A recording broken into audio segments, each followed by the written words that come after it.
Merci à tous.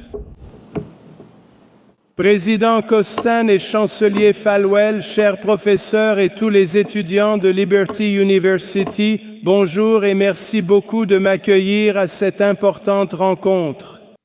Aujourd'hui, au début de la Pâque juive et à la veille de Pâques, je me tiens devant vous non seulement en tant qu'Iranienne, mais aussi comme témoin au nom de millions de mes compatriotes dont les voix ont été réduites au silence, dont les noms ne vous parviendront peut-être jamais, mais dont le courage est en train de remodeler l'avenir de mon pays.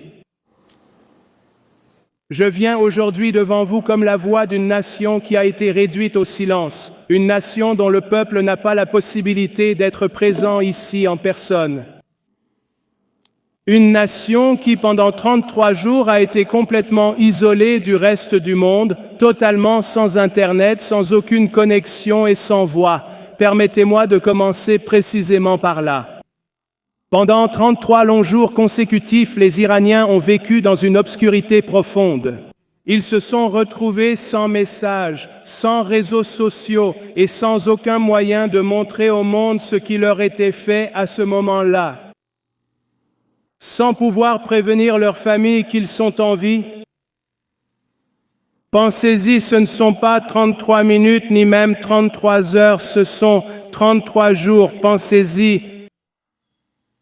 Qui parmi vous pourrait passer 33 minutes sans son téléphone? Sans vérifier un message, une notification, un gros titre?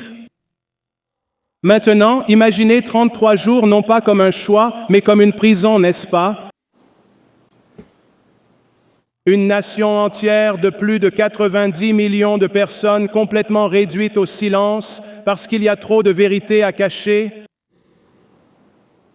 Ce silence n'est pas accidentel, c'est le son d'un régime autoritaire essayant de tuer une révolution au milieu de l'obscurité. Nous parlons souvent dans ce monde d'injustice. Vos professeurs et vos pasteurs vous chargent de lutter contre elle, mais ce qui se passe en Iran exige un mot plus fort, le mal. Car comment appelleriez-vous autrement un système qui assassine ses propres enfants? Comment appelleriez-vous autrement un régime qui fait la guerre à la fois à ses ennemis à l'étranger et à son propre peuple? Au cours des dernières années, des dizaines de milliers d'Iraniens ont été tués lors de vagues successives de répression. Rien que cette année, il y a moins de 2 mois, les 8 et 9 janvier, plus de 30 000 manifestants ont été tués. 30 000. Pouvez-vous me donner certains de leurs noms? Sina, un jeune homme de 17 ans qui est sorti avec sa famille pour réclamer la liberté, a été touché par balle dans la rue et n'est jamais rentré chez lui. Rubina, une jeune étudiante qui rêvait d'étudier la mode à Milan, dont la famille a cherché parmi des rangées de corps pour finalement la retrouver. Borna qui a même dit « Si je n'y vais pas, rien ne changera ». Il a choisi d'y aller et il a fini par être tué pour cela. Kimia, 17 ans, abattue d'une balle dans la poitrine par les propres forces qui étaient censées la protéger. 2 frères, Azul et Reza, qui ont protesté côte à côte et ont été abattus ensemble dans la rue. Et Bar, 3 ans tués. Pas à la guerre, pas sur le champ de bataille, mais par des gaz lacrymogènes dans son propre pays. Ce ne sont pas des chiffres, ce sont des vies. Mais le mal ne s'est pas arrêté là. Des jeunes, des femmes battues à mort dans les rues. Des étudiants traînés hors des salles de classe et exécutés. Des médecins agressés dans les hôpitaux pour avoir soigné les blessés. Des femmes et des hommes abusés sexuellement dans des centres de détention. Des infirmiers et des secouristes violés pour avoir aidé des victimes de tirs. des adolescents torturés jusqu'à ce qu'ils avouent des crimes qu'ils n'ont pas commis, des familles obligées de payer les balles qui ont tué leurs fils et leurs filles. Ce n'est pas de la politique, ce n'est pas de la gouvernance, ce n'est même pas de la répression. Cela représente le mal bien organisé, profondément enraciné et absolument sans remords. Mais face à une puissante force satanique, quelque chose de totalement extraordinaire et pur émerge, une nouvelle génération de jeunes et d'étudiants, vos camarades. Partout en Iran, les universités sont devenues des champs de bataille pour la liberté. Les étudiants scandent « À bas le clergé », ils chantent « Mort au dictateur », ils chantent « C'est l'année du sang, c'est la fin de la tyrannie ». Ils scandent ces mots en sachant qu'ils pourraient ne pas survivre à la journée. Les dortoirs étaient envahis la nuit, les salles de classe se transformaient en pièges, les campus universitaires étaient occupés par les forces de sécurité, les étudiants étaient battus, arrêtés, portés disparus, tués. Et pourtant, ils reviennent encore et encore.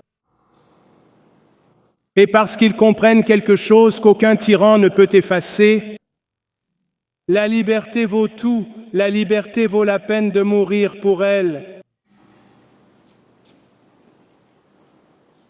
Vous êtes des étudiants de Liberty University, vous vivez en liberté, vous pratiquez votre culte librement, vous parlez librement, vous protestez librement, et c'est une bénédiction. Mais laissez-moi vous raconter comment se passe une manifestation étudiante en Iran. Il n'y a pas de zone sûre, il n'y a pas d'administrateur avec qui négocier, il n'y a pas de seconde chance, il y a des matraques, il y a des balles, il y a des fourgons cellulaires qui attendent juste devant votre salle de classe. Aux États-Unis, les étudiants débattent des idées. En Iran, les étudiants saignent pour elles. Aux États-Unis, vous élevez la voix. En Iran, ils risquent leur vie pour chuchoter et ensuite courageusement pour crier. Et pourtant, le message est clair. Ils ne veulent pas de réforme, ils ne veulent pas de compromis, ils veulent la liberté. Les jeunes d'Iran ne sont pas différents de vous, ils rient comme vous, ils rêvent comme vous, ils tombent amoureux, ils planifient leur avenir, ils ont de l'espoir. Mais leurs vies leur ont été volées par quelque chose que vous ne devriez jamais avoir à vivre. Un régime qui les craint parce qu'il sait qu'ils vont le renverser. Pendant que vous êtes assis dans des salles de classe, ils sont assis dans des cellules de prison. Pendant que vous planifiez votre carrière, ils planifient comment survivre un jour de plus. Alors que vous parcourez votre fil d'actualité, ils subissent un silence imposé. 33 jours sans Internet, sans connexion, sans que le monde n'entende leurs appels. Et pourtant, ils ne s'arrêtent pas. Alors, je te demande, que feras-tu de ta liberté pendant que d'autres de ton âge meurent pour la leur? Pour ceux d'entre vous qui ont la foi, il y a une autre vérité. Dans l'Iran d'aujourd'hui, le christianisme ne disparaît pas, il grandit silencieusement et puissamment. Là-bas, sous terre, dans des maisons à voix basse, lors de réunions, de rassemblements cachés, des Iraniens trouvent la foi à un prix très élevé. Des pasteurs sont arrêtés, des Bibles sont confisquées, des croyants sont traqués, les convertis sont menacés d'exécution, des familles sont détruites, mais malgré tout, ils continuent de se réunir. Malgré tout, ils continuent de prier. Pourtant, ils continuent de croire, car la foi qui survit à la persécution est inébranlable. Car la foi qui survit à la persécution est inébranlable. Car la foi qui survit à la persécution est inébranlable. Étudies-tu des cas de persécution dans l'histoire? Les chrétiens y ont souvent été confrontés en Iran, cela arrive tous les jours. Il fut un temps où l'Iran représentait quelque chose de très différent. Il y a plus de 2500 ans, Cyrus le Grand, un roi perse bienveillant, a libéré le peuple juif de sa longue captivité à Babylone. Et bienveillant envers le peuple, il a respecté leurs droits, il a respecté leur foi, il est mentionné dans les Écritures non pas comme un tyran, mais comme un libérateur. C'est là le véritable héritage de l'Iran, une nation de tolérance, une nation de dignité, une nation qui un jour s'est tenue fermement du côté de la liberté. Le régime qui gouverne l'Iran aujourd'hui a trahi ce grand héritage. Il ne représente pas vraiment le peuple iranien, il le craint et tombera à cause de lui. Le peuple iranien fait sa part, il risque tout, il mène ce combat, mais il ne peut pas. Et elle ne devrait pas rester seule. L'Amérique doit être claire. Il n'y a pas de négociation avec le mal. Il n'y a aucun moyen de réformer un système construit sur la brutalité. Il ne reste qu'une seule voie à suivre, la fin définitive de ce régime. À tout le peuple et aux dirigeants de cette nation, vous ne devez pas vaciller et ne jamais reculer, ne légitimez pas ceux qui tuent leur propre peuple, gardez le cap, terminez le travail, tenez-vous fermement aux côtés du peuple d'Iran, pas de ses oppresseurs. Parce que lorsque l'Amérique adopte une position morale claire, elle donne de la force à ceux qui luttent dans l'ombre. Mais à vous, étudiants, je vous dis ceci, vous devez ressentir quelque chose aujourd'hui. Pas de l'indifférence, pas de la distance, mais une juste indignation face à ce qui est en train de se passer. Et en même temps, un amour juste pour ceux qui souffrent. Haine du mal, amour pour les opprimés, ce n'est pas contradictoire. C'est la base du courage moral et d'une foi solide que chacun d'entre vous possède. Laisse ton indignation te porter, laisse ta foi te guider, fais entendre ta voix, parle pour ceux qui ne le peuvent pas, tiens-toi aux côtés de ceux qui sont seuls, refuse de détourner le regard. Je n'ai pas perdu espoir parce que j'ai vu le courage de mon peuple. J'ai vu de jeunes femmes se tenir désarmées face aux armes, j'ai vu des étudiants refuser de s'agenouiller, j'ai vu une nation se lever à maintes reprises. La fin de ce régime n'est pas un rêve. Ce moment approche et lorsque ce jour viendra, l'Iran cessera d'être une menace pour le monde. Il deviendra un partenaire, un ami, une nation renaissant en pleine liberté. Permettez-moi de conclure par ceci.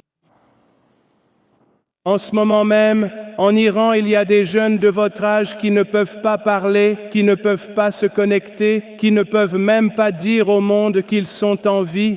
Pendant 33 jours, ils ont été réduits au silence. Alors aujourd'hui, soyez la voix dont ils ont besoin, portez le message qu'ils ont laissé, mettez-vous à leur place et faites une prière sincère pour eux tous. Et lorsque l'histoire demandera ce que vous avez fait en ce moment, qu'on dise que vous n'êtes pas resté silencieux, que vous vous êtes levé, que vous avez parlé, que vous avez aidé à apporter la liberté à une nation qui a attendu trop longtemps. Merci. Que Dieu vous bénisse et que Dieu bénisse un Iran libre.